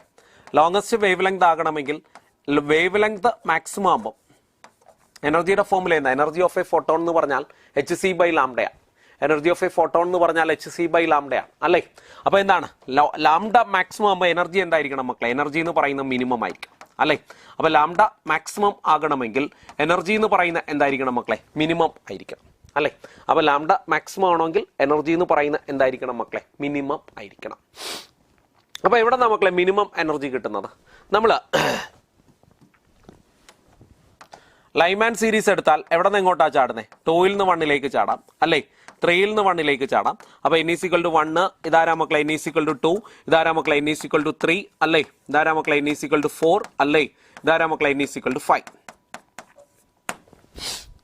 അല്ലേ. അപ്പോൾ ലൈമാൻ സീരീസ് എടുക്കുന്നു. 5 സ്പെക്ട്രൽ സീരീസിനെ കൂടെ കാര്യമാണ് അവർ ചോദിച്ചിരിക്കുന്നത്. ലൈമാൻ സീരീസ് എടുത്താൽ അപ്പോൾ ലോങ്ങസ്റ്റ് വേവ് ലെങ്ത് വേണമെങ്കിൽ എനർജി എന്ന് പറയുന്നത് എന്തായിരിക്കണം മക്കളെ, മിനിമം ആയിരിക്കണം. അപ്പോൾ ലോങ്ങസ്റ്റ് വേവ് ലെങ്ത് വേണമെങ്കിൽ എനർജി എന്ന് പറയുന്ന എന്തായിരിക്കണം മക്കളെ, മിനിമം ആയിരിക്കണം. അപ്പോൾ എനർജി മിനിമം ആകണമെങ്കിൽ 2ൽ നിന്ന് 1ലേക്ക് ചാടാം, 3ൽ നിന്ന് 1ലേക്ക് ചാടാം, 4ൽ നിന്ന് 1ലേക്ക് ചാടാം, 5ൽ നിന്ന് 1ലേക്ക് ചാടാം. പക്ഷേ എനർജി മിനിമം എന്താ മക്കളെ, അപ്പോൾ 2ൽ നിന്ന് 1ലേക്ക് ചാടുമ്പോഴാണ് മിനിമം എനർജി വരുന്നത്. പക്ഷേ അത് ഏത് സീരീസിന്റെ മാത്രം, ലൈമാൻ സീരീസിന്റെ മാത്രം. ഇവർ ഏത് സീരീസ് എന്ന് പറഞ്ഞിട്ടില്ല, അവർ എല്ലാ സീരീസും എടുത്തിട്ടുണ്ട് അല്ലേ. അപ്പോൾ എല്ലാ സീരീസും എടുത്താൽ എന്താ മക്കളെ, 5 സ്പെക്ട്രൽ സീരീസിൽ ഏറ്റവും ലോങ്ങസ്റ്റ് ആയിട്ടുള്ള wave length, longest wave length ആണെങ്കിൽ എനർജി എന്തായിരിക്കണം മക്കളെ, മിനിമം ആയിരിക്കണം. അപ്പോൾ 2 to 1 ചാടുമ്പോൾ അല്ലല്ലോ എനർജി മിനിമം. അപ്പോൾ എന്താ ലാസ്റ്റ് സീരീസ് എടുക്കുക. ലാസ്റ്റ് സീരീസ് ആരാ മക്കളെ, ഫൺ സീരീസ് ആണ്. 5ലേക്കാണ് ചാടേണ്ടത് അല്ലേ. എവിടെ നിന്നൊക്കെ 5ൽ ചാടാം, 6ൽ നിന്ന് 5ൽ ചാടാം അല്ലേ, 6ൽ നിന്ന് 5ൽ ചാടാം അല്ലേ. അപ്പോൾ ഇതാണ് ഏറ്റവും ഷോർട്ടസ്റ്റ്, പറയല്ലേ, ഇതാണ് ഏറ്റവും ഷോർട്ടസ്റ്റ് എനർജി എന്ന് പറയുന്നത്, അഥവാ ലോങ്ങസ്റ്റ് വേവ് ലെങ്ത് എന്ന് പറയുന്നത് among the 5 spectral series. Okay, among the 5 spectral series. Okay, അപ്പോൾ എമംഗ് ദ 5 സ്പെക്ട്രൽ സീരീസ് എന്താ മക്കളെ, 6ൽ നിന്ന് എവിടേക്ക് ചാടണം മക്കളെ, 5ലേക്ക് ചാടണം. 6ൽ നിന്ന് 5ലേക്ക് ചാടണം അല്ലേ. അപ്പോൾ എമംഗ് ദ 5 സ്പെക്ട്രൽ സീരീസ് 6ൽ നിന്ന് 5ലേക്ക് ചാടുന്നത്, 5 ആണ് ലാസ്റ്റ് സ്പെക്ട്രൽ സീരീസ് അല്ലേ. അപ്പോൾ 6ൽ നിന്ന് 5ലേക്ക് ചാടുമ്പോഴാണ് എന്താ എനർജി എന്താവുന്നത് മക്കളെ, മിനിമം ആകുന്നത്. അപ്പോൾ എനർജി മിനിമം ആകുമ്പോൾ വേവ് ലെങ്ത് എന്തായിരിക്കും മക്കളെ, മാക്സിമം ആയിരിക്കും. അപ്പോൾ നിങ്ങൾ എന്ത് എഴുതുക, ഇക്വേഷൻ എഴുതി നോക്കുക അല്ലേ. അപ്പോൾ ഇക്വേഷൻ എഴുതിയാൽ എന്ത് കിട്ടും, 1/λ = r × z എന്തായി പോയി, 1 ആയി പോയി അല്ലേ. 1 എവിടെ നിന്നാ ചാടിയത്, 5ലേക്കാ ചാടിയത്, 6ൽ നിന്ന് ചാടണം അല്ലേ. അപ്പോൾ എന്ത് കിട്ടും, 1/λ പറഞ്ഞേ r × 1/25 മൈനസ് എന്തെന്ന് കിട്ടും മക്കളെ, 1/36 എന്ന് പറയുന്നത് കിട്ടും അല്ലേ. അപ്പോൾ 1/λ പറഞ്ഞേ r × 11 അല്ലേ, r × 11 പറഞ്ഞേ, r × 11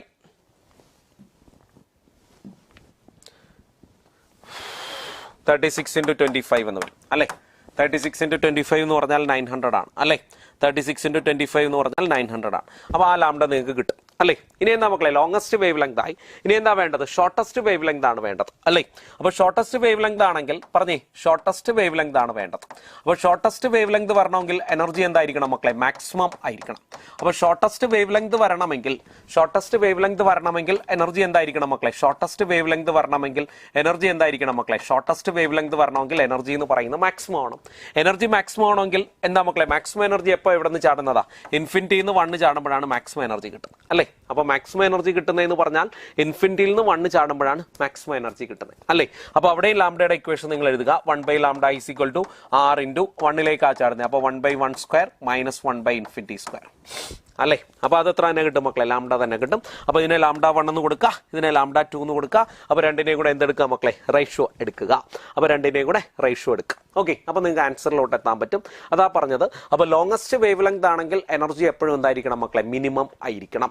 ഷോർട്ടസ്റ്റ് വേവ് ലെങ്ത് ആണെങ്കിൽ എനർജി എപ്പോഴും എന്തായിരിക്കണം മക്കളെ, മാക്സിമം ആയിരിക്കണം. അപ്പോൾ ഇത്രയും കാര്യങ്ങൾ എല്ലാവർക്കും മനസ്സിലായി എന്ന് വിചാരിക്കും മക്കളെ. ഇനി നമുക്ക് ന്യൂക്ലിയയിലേക്കാണ് ജസ്റ്റ് ഒന്ന് പോകേണ്ടത്. ഓക്കെ, അപ്പോൾ അതാണ് ഞാൻ പറഞ്ഞത്, ഞാൻ ചാപ്റ്റർ ഫുള്ളൊന്നും എടുക്കുവല്ല, ജസ്റ്റ് നിങ്ങളെ പഴയ കാര്യങ്ങളൊക്കെ ഒന്ന് ഓർപ്പിക്കുക. ഓക്കെ, നിങ്ങൾ ഫുൾ ലെക്ചർ ക്ലാസ് ഒക്കെ കണ്ടു കാണും അല്ലേ. ക്ലാസ് ഒക്കെ നിങ്ങൾക്ക് കിട്ടിയിട്ടുണ്ടായിരിക്കുമല്ലോ, ആറ്റംസ് ആൻഡ് ന്യൂക്ലിയുടെ. അപ്പോൾ ആ ക്ലാസ് ഒക്കെ കാണുക, ഡീറ്റെയിൽഡ് ആയിട്ടുള്ള ക്ലാസ് ഒക്കെ കിട്ടിയിട്ടുണ്ട്. അപ്പോൾ നമ്മൾ ഈ 1 മണിക്കൂറിൽ നമ്മുടെ ഉദ്ദേശം എന്ന് പറഞ്ഞാൽ കുറച്ച് തിയറി പറയുക അല്ലേ, അതിനെ ബേസ് ചെയ്ത് കുറച്ച് ക്വസ്റ്റ്യൻസ് ചെയ്യുക, നിങ്ങൾ പഠിച്ചെടുത്തേക്ക് ചെറുതായിട്ടൊന്ന് ഓർപ്പിക്കുക. അതാണ് നമ്മുടെ ഉദ്ദേശം എന്ന് പറയുന്നത്. അപ്പോൾ ഇത്രയും കാര്യങ്ങൾ എല്ലാവർക്കും മനസ്സിലായി എന്ന് വിചാരിക്കും. പറോക്കളെ, അടുത്തതെന്ന് പറഞ്ഞാൽ 88Ra226 ന്യൂക്ലിയസ്. അവിടെ എത്ര പ്രോട്ടോൺ ഉണ്ട്, എത്ര ന്യൂട്രോൺ ഉണ്ട്? അപ്പോൾ ഇത് ഏതൊരു ചെറിയ കുട്ടിയോട് ചോദിച്ചാലും നമുക്കിത് പറയാൻ പറ്റും അല്ലേ. പറോക്കളെ, എത്ര പ്രോട്ടോൺ ഉണ്ട്, 88 അല്ലേ. എത്ര ന്യൂട്രോൺ ഉണ്ട്, 226 - 88 എന്ന് കൊടുത്താൽ മതി അല്ലേ. ഒരു ആറ്റത്തിന്റെ അറ്റോമിക് നമ്പർ Z ആണെങ്കിൽ അതിൽ എത്ര പ്രോട്ടോൺസ് ഉണ്ട് മക്കളെ, Z പ്രോട്ടോൺസ് ഉണ്ട് അല്ലേ. എത്ര ന്യൂട്രോൺസ് ഉണ്ട് മക്കളെ, A - Z ന്യൂട്രോൺസും ഉണ്ട്. ഒരു ആറ്റത്തിന്റെ അറ്റോമിക് നമ്പർ Z ആണെങ്കിൽ അതിൽ എത്ര പ്രോട്ടോൺസ് ഉണ്ട് മക്കളെ, അതിൽ Z പ്രോട്ടോൺസ് ഉണ്ട്, ഒപ്പം തന്നെ A - Z ന്യൂട്രോൺസും ഉണ്ട്. അപ്പോൾ ഒരു ആറ്റത്തിന്റെ അറ്റോമിക് നമ്പർ Z ആണെങ്കിൽ ആലോചിച്ചോണം അതിൽ എത്ര പ്രോട്ടോൺസ് ഉണ്ട് മക്കളെ? Z പ്രോട്ടോൺസ് ഉണ്ട്. ഒപ്പം തന്നെ എത്ര ന്യൂട്രോൺസും ഉണ്ട് മക്കളെ? A-Z ന്യൂട്രോൺസും ഉണ്ട്. അപ്പൊ ഇവിടെ എത്ര പ്രോട്ടോൺ ഉണ്ടെന്ന് ചോദിച്ചാൽ ഇവിടെ 88 പ്രോട്ടോൺസ് ആണുള്ളത് അല്ലേ? ഇവിടെ എത്ര ന്യൂട്രോൺസ് ആണുള്ളതെന്ന് ചോദിച്ചാൽ ന്യൂട്രോൺസ് കണ്ടുപിടിക്കാൻ 226 മൈനസ് 88 എന്ന് കൊടുത്താൽ മതി. ന്യൂട്രോൺസ് കണ്ടുപിടിക്കാൻ 226 മൈനസ് 88 എന്ന് കൊടുത്താൽ മതി. ഓക്കെ, പറോക്കളെ അടുത്തെന്ന് പറയുന്നത് അടുത്തൊരു radius of 2He4 nucleus is 3 fermi. What is the radius of 82 Pb206 nucleus എന്നാണ് ചോദിച്ചിരിക്കുന്നത്.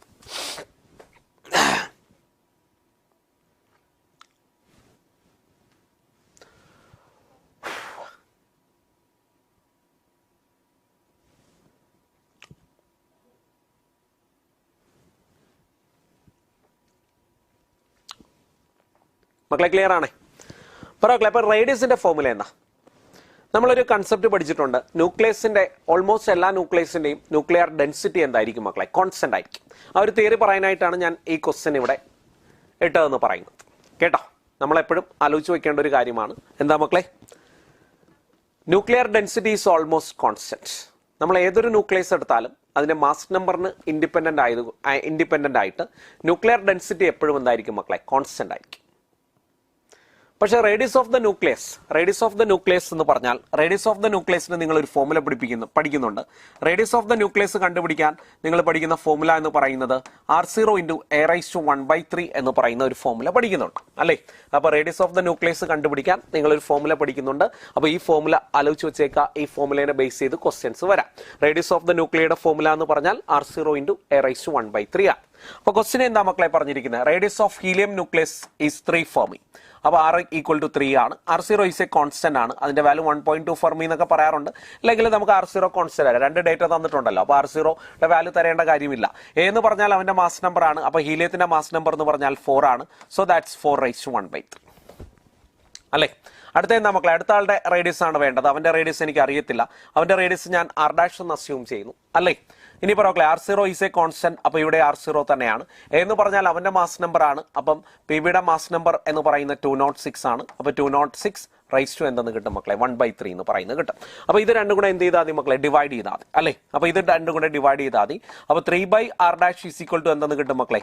3/R' എന്തെന്ന് കിട്ടും മക്കളെ? 4/206 എന്തെന്ന് കിട്ടും മക്കളെ? 1/3 എന്ന് പറയുന്നത് കിട്ടും.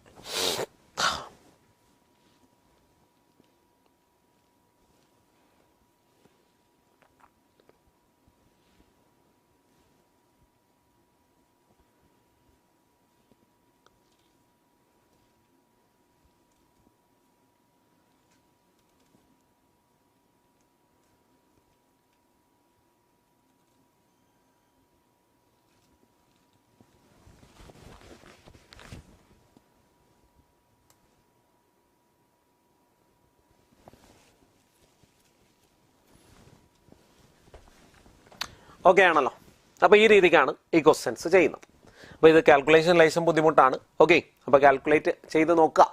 അപ്പൊ എന്താ മക്കളെ? അപ്പം എക്സാമിനൊക്കെ കുറച്ചുകൂടെ എളുപ്പമുള്ള കാൽക്കുലേഷൻ ആയിരിക്കും ചോദിക്കുന്നത്. കേട്ടോ, എക്സാമിനൊക്കെ കുറച്ചുകൂടെ എളുപ്പമുള്ള കാൽക്കുലേഷൻസ് ആയിരിക്കും ചോദിക്കുന്നത്. ഞാൻ ജസ്റ്റ് ഒന്ന് പറഞ്ഞു എന്നേ ഉള്ളൂ. Okay, clear? ഓക്കെ, പറയല്ലേ. അപ്പൊ ഇവിടെ നമുക്ക് എന്ത് കണ്ടുപിടിക്കാൻ പറ്റും? ഇവിടെ നമുക്ക് റേഡിയസ് ഓഫ് ദ ന്യൂക്ലിയസ് കണ്ടുപിടിക്കാൻ പറ്റും. ഓക്കെ ആണേ? അപ്പൊ എന്താണ്? അപ്പൊ ആ ഫോർമുല നമ്മൾ എപ്പോഴും ആലോചിച്ച് വെച്ചേക്കാം. R = എന്നാ മക്കളെ ഫോർമുല? R0 × A⁻⁴ എന്നാണ്. അപ്പൊ ആദ്യത്തെ കേസിൽ ഹീലിയം ന്യൂക്ലിയസിന്റെ റേഡിയസ് തന്നിട്ടുണ്ട് 3 ഫെർമി എന്ന് തന്നിട്ടുണ്ട്. So that's = 3 = R0 × 4⁻⁴. അടുത്ത എന്താ മക്കളെ? അടുത്ത ആളുടെ റേഡിയസ് എനിക്ക് അറിയത്തില്ല. So it is taken as R'. So that's = R0 × A⁻⁴. So it's mass number is 206. അപ്പൊ 206⁻⁴.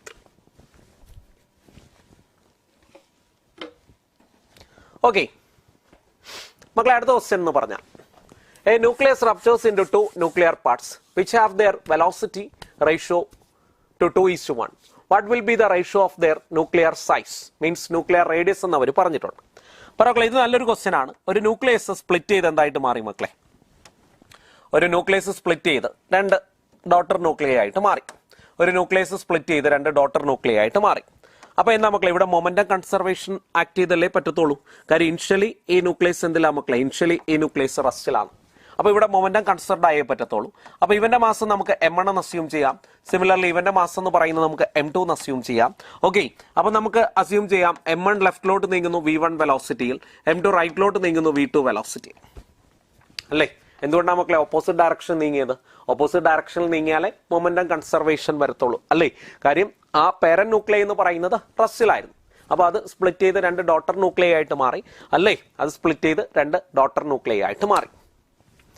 എന്താ പറയുക? According to momentum conservation initial momentum എന്ന് പറയുന്ന 0 ആണ്. ഫൈനൽ മൊമെന്റം എത്ര വരും മക്കളെ? -m1 v1 അല്ലേ, പ്ലസ് എന്തെന്ന് വരും മക്കളെ? പ്ലസ് m2 v2 എന്ന് പറയുന്ന വരും അല്ലേ. അങ്ങനെയാണെങ്കിൽ നമുക്ക് എന്ത് പറയാം മക്കളെ? മൈനസ് ഇപ്പുറം വന്നാൽ m1 v1 is equal to എന്തെന്ന് വരും മക്കളെ? m1 v1 is equal to m2 v2 എന്ന് പറയുന്നത് അല്ലേ. m1 v1 is equal to m2 v2 എന്ന് പറയുന്നവരും ക്വസ്റ്റിനെ എന്താ തന്നിട്ടുണ്ടല്ലോ, their velocity ratio എന്ന് പറയുന്നത് 2:1 ആണ് അല്ലേ. അപ്പോൾ v1 by v2 എന്ന് പറയുന്നത്, അപ്പോൾ v1 by v2 എന്ന് പറയുന്നത് m2 by m1 എന്ന് പറയുന്നത് കിട്ടും. അപ്പോൾ v1 by v2 എന്ന് പറയുന്നത് m2 by m1 എന്ന് പറയുന്നത് കിട്ടും. അപ്പോൾ അവരുടെ വെലോസിറ്റി റേഷ്യോ 2:1 എന്നാ പറഞ്ഞിരിക്കുന്നത്. അപ്പോൾ v1 v2 എന്ന് പറഞ്ഞാൽ 2:1 എന്നാ പറഞ്ഞിരിക്കുന്നത് അല്ലേ. നമുക്ക് ഇവിടെ നിന്ന് ന്യൂക്ലിയർ ഡെൻസിറ്റി അല്ലെങ്കിൽ റേഡിയസിലേക്ക് പോകണം അല്ലേ. മാസിനെ എന്താന്ന് എഴുതാം? ഡെൻസിറ്റി ഇൻറ്റു വോളിയം എന്ന് എഴുതാം. മാസിനെ നമുക്ക് ഡെൻസിറ്റി ഇൻറ്റു വോളിയം എന്ന് എഴുതാം. അപ്പോൾ 4/3 പൈ എന്തെന്ന് എഴുതാം മക്കളെ? r2 ക്യൂബ് എന്ന് എഴുതാം അല്ലേ. ഡിവൈഡഡ് ബൈ അടുത്ത ആളുടെ ഡെൻസിറ്റി റോ ഇൻറ്റു 4/3 എന്തെന്ന് എഴുതാം മക്കളെ? പൈ r1 ക്യൂബ് എന്ന് എഴുതാം അല്ലേ. അപ്പൊ നിങ്ങൾക്കൊരു സംശയം വരും, എന്തുകൊണ്ടാണ് രണ്ടിടത്ത് റോ എടുത്തതെന്ന്. അതാ ഞാൻ നേരത്തെ പറഞ്ഞത്, ന്യൂക്ലിയസിന്റെ density independent of mass number ആയിരിക്കും അല്ലേ. ന്യൂക്ലിയസിന്റെ ഡെൻസിറ്റി എന്ന് പറയുന്നത് ഇൻഡിപെൻഡന്റ് ഓഫ് എന്തായിരിക്കും മക്കളെ? മാസ് നമ്പർ ആയിരിക്കും അല്ലേ. ന്യൂക്ലിയസിന്റെ ഡെൻസിറ്റി എന്ന് പറയുന്നത് ഇൻഡിപെൻഡന്റ് ഓഫ് മാസ് നമ്പർ ആയിരിക്കും. ഓൾമോസ്റ്റ് എല്ലാ ന്യൂക്ലിയയ്ക്കും ഡെൻസിറ്റി എന്ന് പറയുന്നത് കോൺസ്റ്റന്റ് ആയിരിക്കും. ഓൾമോസ്റ്റ് എല്ലാ ന്യൂക്ലിയയ്ക്കും ഡെൻസിറ്റി എന്ന് പറയുന്നത് എന്തായിരിക്കും മക്കളെ? കോൺസ്റ്റന്റ് ആയിരിക്കും. ഓക്കെ, അപ്പോൾ ഓൾമോസ്റ്റ് എല്ലാ ന്യൂക്ലിയയ്ക്കും ഡെൻസിറ്റിക്ക് ഓൾമോസ്റ്റ് കോൺസ്റ്റന്റ് ആയിരിക്കും. അതുകൊണ്ടാണ് ഈ ന്യൂക്ലിയയ്ക്ക് ഞാൻ ഡെൻസിറ്റി റോ എന്നെടുത്തത്, ഈ ന്യൂക്ലിയയ്ക്ക് ഞാൻ ഡെൻസിറ്റി റോ എന്നെടുത്തത്. അതുകൊണ്ട് ആര് ക്യാൻസൽ ആയി പോകും മക്കളെ? റോ എങ്ങനെ ക്യാൻസൽ ആയി പോകും? റോ മാത്രമല്ല 4/3 പൈ ഉണ്ട്, 4/3 പൈ ഉണ്ട്, ക്യാൻസൽ ആയി പോകും. അപ്പോൾ r2 cube by r1 cube എന്ന് പറഞ്ഞാൽ 2/1 എന്ന് കിട്ടി. അപ്പോൾ തിരിച്ചിട്ടാൽ r1 cube by r2 cube എന്ന് പറഞ്ഞാൽ 1/2 എന്ന് കിട്ടി. അപ്പോൾ r1 ബൈ r2 എന്ന് പറഞ്ഞാൽ 1/2 ദ ഹോൾ റേഷ്യോ 1/3 എന്ന് കിട്ടി. അപ്പോൾ 1/2 ദ ഹോൾ റേഷ്യോ 1/3 എന്ന് പറയുന്നത് കിട്ടി. അപ്പോൾ നിങ്ങൾക്ക് ഇത് മനസ്സിലായി എന്ന് വിചാരിക്കുന്നു. അപ്പോൾ ഈ ക്വസ്റ്റ്യനൊക്കെ ഈ രീതിയിലാണ് ചെയ്യുന്നത്. ഇത് വളരെ സിമ്പിൾ ആയിട്ടുള്ള ഒരു ക്വസ്റ്റ്യൻ ആണ്. ഒരു ന്യൂക്ലിയസ് സ്പ്ലിറ്റ് ചെയ്ത് 2 ന്യൂക്ലിയസ് ആയിട്ട് മാറി അല്ലേ. അപ്പോൾ എന്ത് കൺസർഡ് ആയേ പറ്റത്തുള്ളൂ മക്കളെ? മൊമെന്റം കൺസർഡ് ആയേ പറ്റത്തുള്ളൂ. അപ്പോൾ എന്താണ്? ഇനിഷ്യലി റസ്സിലായതുകൊണ്ട് ഇനിഷ്യൽ മൊമെന്റം 0 ആണ്. ഫൈനലി ഇവന്റെ മൊമെന്റം -m1 v1 ആണ്, ഇവന്റെ മൊമെന്റം m2 v2 ആണ്. അങ്ങനെയാണെങ്കിൽ അത് ഈക്വൽ ആയേ പറ്റത്തുള്ളൂ അല്ലേ. അങ്ങനെയാണെങ്കിൽ സോൾവ് ചെയ്ത് വരുമ്പോൾ നമുക്ക് r1 by r2 കിട്ടും. അപ്പോൾ ഇങ്ങനെയുള്ള ക്വസ്റ്റ്യൻസും നിങ്ങൾ നോക്കി വെച്ചേക്കണം. അപ്പോൾ ന്യൂക്ലിയർ റേഡിയസിന്റെ ഫോർമുല ആലോചിച്ച് വെച്ചേക്കണം. ന്യൂക്ലിയർ റേഡിയസിന്റെ ഫോർമുല എന്ന് പറയുന്നത് r is equal to r0 into a raised to 1/3 ആണ് അല്ലേ. അതേ കണക്ക് for almost all nucleus nuclear density is almost constant. അപ്പോൾ ഏതൊരു ന്യൂക്ലിയയ്ക്കും മാസ് നമ്പറിന് ഇൻഡിപെൻഡന്റ് ആയിട്ട് നമുക്ക് എന്ത് പറയാം മക്കളെ? Nuclear density is almost constant എന്ന് പറയാം. മക്കളെ അടുത്തത് ഇതിൽ നിന്ന് മിക്കവാറും ക്വസ്റ്റ്യൻ വരുന്ന ഒരു ഏരിയയാണ്. Calculate the binding energy of 17 chlorine 35 അല്ലേ. If 17 chlorine 35 nucleus is 34.98 AMU ആണ്. മാസ് ഓഫ് ന്യൂട്രോൺ എന്ന് പറയുന്നത് 1.008665 AMU ആണ്. മാസ് ഓഫ് പ്രോട്ടോൺ എന്ന് പറയുന്നത് 1.00722 AMU ആണ് അല്ലേ. അപ്പോൾ നിങ്ങൾ ആദ്യം എന്ത് കാൽക്കുലേറ്റ് ചെയ്യണം മക്കളെ? ഈ ഒരു ക്വസ്റ്റ്യൻ കിട്ടിയാൽ ആദ്യം മാസ് ഡിഫക്റ്റ് കാൽക്കുലേറ്റ് ചെയ്യണം. മാസ് ഡിഫക്റ്റ് എങ്ങനെയാണ് കാൽക്കുലേറ്റ് ചെയ്യുന്നത്? ഇസഡ് പ്രോട്ടോൺ ഉണ്ട്. ഒരു പ്രോട്ടോണിന്റെ മാസ് MP ആണെങ്കിൽ ഇസഡ് പ്രോട്ടോണിന്റെ മാസ് എന്ന് പറയുന്നത് ഇസഡ് ഇൻറ്റു MP ആണ്. ഇനി എത്ര ന്യൂട്രോൺസ് ഉണ്ട് മക്കളെ? A- Z ന്യൂട്രോൺസ് ഉണ്ട്. ഒരു ന്യൂട്രോണിന്റെ മാസ് Mn എന്ന് എടുക്കാം. അപ്പോൾ A- Z ന്യൂട്രോണിന്റെ mass A- Z into Mn എന്ന് എടുക്കാം. പറയല്ലേ. അപ്പോൾ ഇതാണ് ന്യൂക്ലിയസിന്റെ തിയററ്റിക്കലി വരേണ്ട മാസ് എന്ന് പറയുന്നത്. ഇനി എന്താണ്? അതിൽ നിന്ന് അവന്റെ ആക്ച്വൽ മാസ് സബ്ട്രാക്ട് ചെയ്താൽ മാസ് ഡിഫക്റ്റ് കിട്ടും അല്ലേ. അതിൽ നിന്ന് അവന്റെ ആക്ച്വൽ മാസ് സബ്ട്രാക്ട് ചെയ്താൽ എന്ത് കിട്ടും മക്കളെ? മാസ് ഡിഫക്റ്റ് കിട്ടും. അപ്പോൾ ഇവിടെ എന്ത് തന്നിട്ടുണ്ട് മക്കളെ? ഇസഡ് തന്നിട്ടുണ്ട്. ഇവിടെ ഇസഡ് തന്നിട്ടുണ്ട്. ഇസഡ് എന്ന് പറഞ്ഞാൽ ക്ലോറിന്റെ അറ്റോമിക് നമ്പർ ആണ്. അപ്പോൾ ഇസഡ് എന്ന് പറയുന്നത് 17 ആണ് അല്ലേ. ഇനി ഇവിടെ എന്ത് തന്നിട്ടുണ്ട് മക്കളെ? മാസ് ഓഫ് പ്രോട്ടോൺ തന്നിട്ടുണ്ട് അല്ലേ. മാസ് ഓഫ് പ്രോട്ടോൺ ആണ് എത്രയാണെന്ന് തന്നിരിക്കുന്നത്? 1.007277 AMU എന്ന് തന്നിരിക്കുന്നത്. AMU എന്ന് തന്നിരിക്കുന്നത് അല്ലേ. A മൈനസ് ഇസഡ് എങ്ങനെ കണ്ടുപിടിക്കാം മക്കളെ? A മൈനസ് ഇസഡ് എന്ന് പറഞ്ഞാൽ 35 മൈനസ് 17 ആണ് അല്ലേ. A മൈനസ് ഇസഡ് എന്ന് പറഞ്ഞാൽ 35 മൈനസ് 17 ആണ്. അപ്പോൾ അവിടെ 18 പ്രോട്ടോൺസ് ആണുള്ളത് അല്ലേ. അപ്പോൾ ഒരു പ്രോട്ടോണിന്റെ മാസം അവർ തന്നിട്ട് 18 ന്യൂട്രോൺസ് ആണുള്ളത്. ഒരു ന്യൂട്രോണിന്റെ മാസം അവർ തന്നിട്ടുണ്ട് 1.008665 U എന്ന് തന്നിട്ടുണ്ട്. അപ്പോൾ ഇത്രയും കാര്യങ്ങൾ തന്നിട്ടുണ്ട്. അപ്പോൾ അതിന്റെ തിയറട്ടിക്കൽ മാസ് വരാം. ഇനി എന്താ മക്കളെ, ക്യാപിറ്റൽ M അവർ തന്നിട്ടുണ്ട് അല്ലേ. അവന്റെ ആക്ച്വൽ മാസ് എന്ന് പറയുന്നത് 34.98 AMU ആണ് അല്ലേ. 34.98 AMU ആണ്. അപ്പൊ ഇത് വെച്ചിട്ട് നമുക്ക് എന്ത് കണ്ടുപിടിക്കാം? മാസ് ഡിഫക്റ്റ് കണ്ടുപിടിക്കാം. ഇനി നമുക്ക് എന്തറിയാം മക്കളെ, ഒരു AMUന് കറസ്പോണ്ടിങ് ആയിട്ടുള്ള എനർജി എന്ന് പറയുന്നത് 931.5 മെഗാ ഇലക്ട്രോൺ വോൾട്ട് ആണ്. 931 മെഗാ ഇലക്ട്രോൺ വോൾട്ട് എന്ന് പറഞ്ഞാലും തെറ്റൊന്നുമില്ല. അപ്പോൾ ഒരു AMUന് കറസ്പോണ്ടിങ് ആയിട്ടുള്ള എനർജി എന്ന് പറഞ്ഞാൽ 931 മെഗാ ഇലക്ട്രോൺ വോൾട്ട് ആണ്. അങ്ങനെയാണെങ്കിൽ ഡെൽറ്റ എമ്മിന് കറസ്പോണ്ടിങ് ആയിട്ടുള്ള എനർജി എന്ന് പറയുന്നത് ഇത്രയും മാസ് ഡിഫക്റ്റിന് കറസ്പോണ്ടിങ് ആയിട്ടുള്ള എനർജി എങ്ങനെ കണ്ടുപിടിക്കും മക്കളെ? ഇത്രയും മാസ് ഡിഫക്റ്റിന് കറസ്പോണ്ടിങ് ആയിട്ടുള്ള എനർജി എന്ന് പറഞ്ഞാൽ delta M into 931 mega electron volt എന്ന് കൊടുക്കാം. Delta M into 931 mega electron volt എന്ന് കൊടുക്കാം. So that can be written as delta M into 931 mega electron volt എന്ന് കൊടുക്കാം. മക്കളെ കാര്യം പിടി കിട്ടിയല്ലോ. അപ്പൊ ഈ mass defect, that mass is converted in the form of energy. അപ്പോൾ അതാണ് അവന്റെ ബൈൻഡിങ് എനർജി എന്ന് പറയുന്നത്. അപ്പോൾ ഈ ബൈൻഡിങ് എനർജി ആണെങ്കിൽ ഇത്രയും മതി. ചില ക്വസ്റ്റ്യനിൽ ബൈൻഡിങ് എനർജി പെർ ന്യൂക്ലിയോൺ എന്നൊക്കെ ചോദിക്കും. അപ്പോൾ അതിൽ എത്ര ന്യൂക്ലിയോൺസ് ഉണ്ട് മക്കളെ? 35 ന്യൂക്ലിയോൺസ് ഉണ്ട്. അതൊക്കെ കൊണ്ട് ഡിവൈഡ് ഒക്കെ ചെയ്യേണ്ടി വരും കേട്ടോ. ചില ക്വസ്റ്റ്യൻസിൽ അതിന്റെ ബൈൻഡിങ് എനർജി പെർ ന്യൂക്ലിയോൺ ഒക്കെ ചോദിക്കും. ഓക്കെ, അപ്പം ഇങ്ങനെയുള്ള കാര്യങ്ങൾ നോക്കി വെച്ചേക്കണം. പറയല്ലേ. പിന്നെ നിങ്ങൾക്കറിയാം ന്യൂക്ലിയയിൽ റേഡിയോ ആക്ടിവിറ്റിയും ന്യൂക്ലിയർ ഫിഷനും ന്യൂക്ലിയർ ഫ്യൂഷൻ റേഡിയോ ആക്ടിവിറ്റി ഒക്കെ ഡിലീറ്റഡ് ആണ് അല്ലേ. റേഡിയോ ആക്ടിവിറ്റി ഒക്കെ ഡിലീറ്റഡ് ആണ്. അപ്പോൾ അതുകൊണ്ടാണ് അതിനെ ബേസ് ചെയ്തുള്ള കാര്യങ്ങളൊന്നും പറയാഞ്ഞത്. ഓക്കെ, നിങ്ങൾക്ക് സമയം കിട്ടുവാണെങ്കിൽ അതൊക്കെ ജസ്റ്റ് ഒന്ന് വായിച്ചു വെച്ചേക്കാം. ഓക്കെ, ഡിലീറ്റഡ് ആണെങ്കിലും ജസ്റ്റ് ഒന്ന്, നമ്മൾ പണ്ടൊക്കെ ചെറിയ ക്ലാസ്സിലൊക്കെ പഠിക്കുന്ന കാര്യങ്ങളാണ് അല്ലേ, ജസ്റ്റ് ഒന്ന് വായിച്ചു വെച്ചേക്കാം. അപ്പോൾ ഇത്രയും കാര്യങ്ങളാണ് എനിക്ക് നിങ്ങളോട് ഡിസ്കസ് ചെയ്യാനുണ്ടായിരുന്നത്. ഓക്കെ, അപ്പോൾ എന്തെങ്കിലും ഡൗട്ട്സ് ഒക്കെ ഉണ്ടെങ്കിൽ കോൺടാക്ട് ചെയ്യുക. ഓക്കെ, അങ്ങനെയാണെങ്കിൽ നമുക്ക് ഈ ലൈവ് അവസാനിപ്പിക്കാം. Thank you.